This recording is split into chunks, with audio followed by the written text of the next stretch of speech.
देवशयनी की मंगलमयी व्रत कथा सुनाएंगे, जिसका वर्णन स्वयं भगवान श्री कृष्ण ने किया था। शास्त्रों के अनुसार भगवान श्री कृष्ण ने इस वृत्तांत को धर्मराज युधिष्ठिर को सुनाया था। तो चलिए इस कथा को सुनकर पुण्य के भागीदार बनते हैं। पौराणिक कथा के अनुसार सतयुग के समय में एक अत्यंत पराक्रमी एवं धर्मनिष्ठ राजा मानधाता राज्य किया करते थे। उनके राज्य में प्रजागण अत्यंत सुखी, संपन्न और धर्मपरायण थी। इसी कारण राजा ने वहां पर बिना किसी समस्या के कई वर्षों तक सुखपूर्वक राज्य किया। लेकिन इस परिदृश्य में बदलाव तब आया जब वहां 3 वर्षों तक बारिश की एक बूंद भी नहीं पड़ी और पूरे राज्य में सूखा पड़ गया। पूरा राज्य अकाल की भयंकर समस्या से जूझने लगा और इन 3 वर्षों में अन्न और फलों का एक दाना भी नहीं उपजा। ऐसे में राजा की धर्मनिष्ठा और प्रजावत्सलता पर भी प्रश्न उठने लगे। इन विषम परिस्थितियों में थक हार कर आखिरकार सभी प्रजागण राजा के पास सहायता मांगने पहुंच गए। उन सभी ने राजा के समक्ष हाथ जोड़कर प्रार्थना करते हुए कहा कि हे राजन, हमारे पास अब केवल आपका ही सहारा है, इसलिए हम आपकी शरण में आए हैं। कृपया इस कठिन परिस्थिति में हमारी मदद एवं रक्षा करें। प्रजा की प्रार्थना सुनकर राजा ने कहा कि शास्त्रों में वर्णित है कि यदि कोई राजा अधर्म का अनुसरण करता है तो उसका दंड उसकी प्रजा को भुगतना पड़ता है।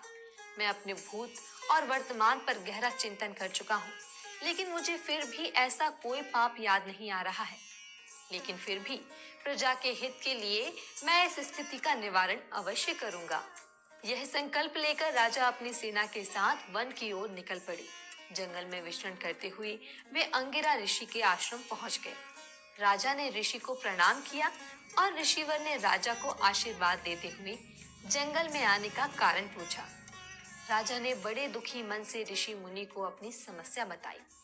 राजा की इस विषम स्थिति को देखकर ऋषि अंगिरा ने कहा, हे राजन, वर्तमान सतयुग में मात्र ब्राह्मणों को ही वैदिक तपस्या की अनुमति दी जाती है, लेकिन आपके राज्य में एक शूद्र है जो इस समय घोर तपस्या में लीन है। उसकी तपस्या के कारण ही तुम्हारे राज्य में वर्षा नहीं हो रही है। अगर आप उस शूद्र को मृत्यु दंड दे देंगे तो आपके राज्य में पुनः वर्षा एवं सुख समृद्धि का आगमन होगा। ऋषि की बात सुनकर राजा ने हाथ जोड़कर कहा, हे ऋषिवर, मैं एक अपराध मुक्त तपस्वी को दंड नहीं दे पाऊंगा। आप कृपा करके मुझे कोई और उपाय बताइए।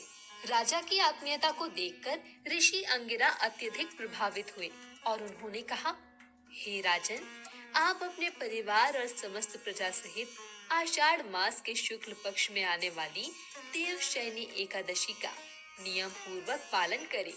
इसके प्रभाव से आपके राज्य में प्रचुर मात्रा में वर्षा होगी और आपके भंडार धन धान्य से समृद्ध हो जाएंगे। ऋषि अंगिरा के वचन से संतुष्ट और प्रसन्न होकर राजा ने ऋषि को प्रणाम किया और अपनी सेना के साथ अपने राज्य लौट आए।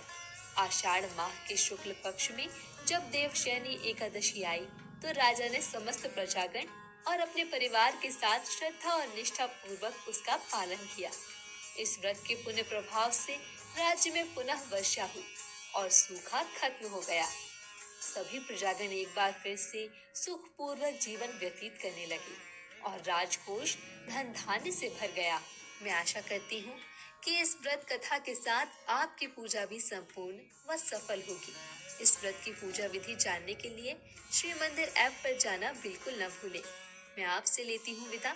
नमस्कार।